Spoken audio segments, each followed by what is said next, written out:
Hello, end of another week.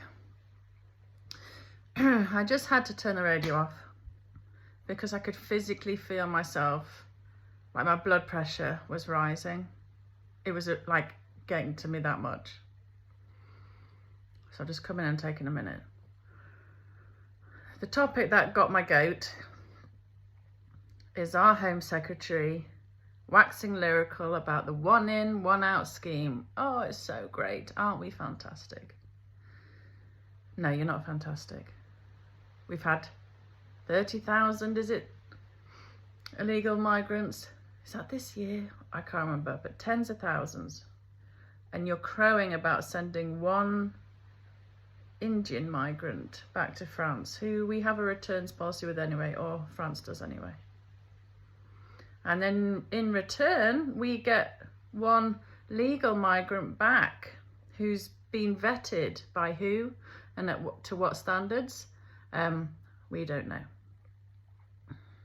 And yet they're talking like this is something to celebrate. I really do feel, and I know many other people are starting to feel like this, like my physical health is being affected by this government and policies like this nonsense. But particularly this government, I feel I'm being emotionally, intellectually abused by. I'm not kidding. Every day waking up to hear what insanity we are having to endure that day. And again, people who've never been bothered by politics are getting so angry, so frustrated about what they are seeing and hearing on a daily basis.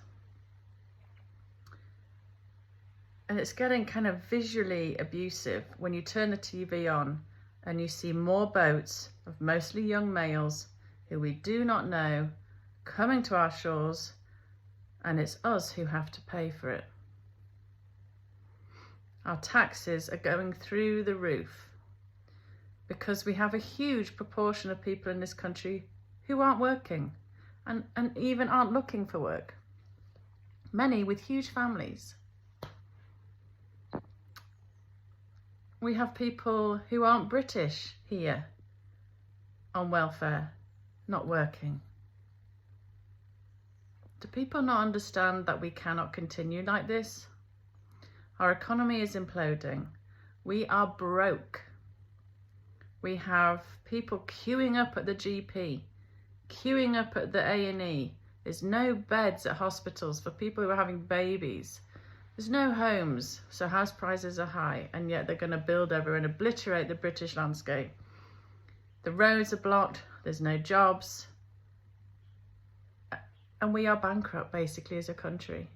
And yet they're taking more and more people that are getting houses, getting welfare, getting all the public services that taxpayers have to pay for, often jumping ahead of British people who've been waiting for houses for many years and going on welfare benefits.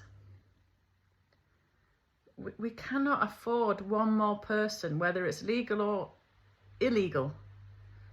We need negative net migration for many years, in my opinion, until our population is down to the size of 55, 60 million, where your economies of scale, of resources and demand, etc., come to some equilibrium, depending on the size of your land.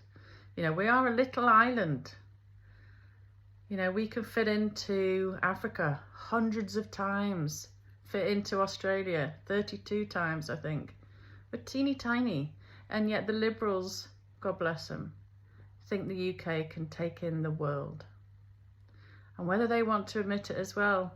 Another issue is if you have mass immigration at a rapid rate of people from very different cultures, it's not all going to work hunky-dory, you know, happy clappy as you imagine. It's just the reality is there for you to see.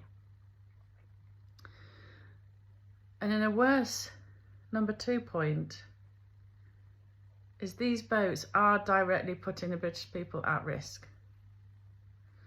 We have had terrorists come by these boats. And we had yesterday the news talking about a man who raped a woman in London, and he was living in a Hilton, Hyde Park, I think, Turns out he is a known Islamist terrorist.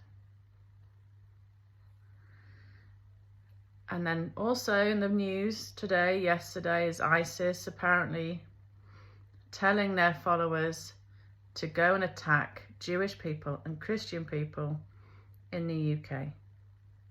And yet you turn on the TV today and there's more boats of young men who we do not know. Our children in schools are having to do lockdown drills. This is something that until last year, was unheard of in the UK. Unheard of. And yet here we are. It is unacceptable that any child in Britain in 2025 should be forced or live in a societal environment where they're having to do lockdown drills in their school places, which should be places of fun and enlightenment and security and safety and happiness. Your school year should be some of the best years of your life. And that is not the case if you're having to hide under your desk.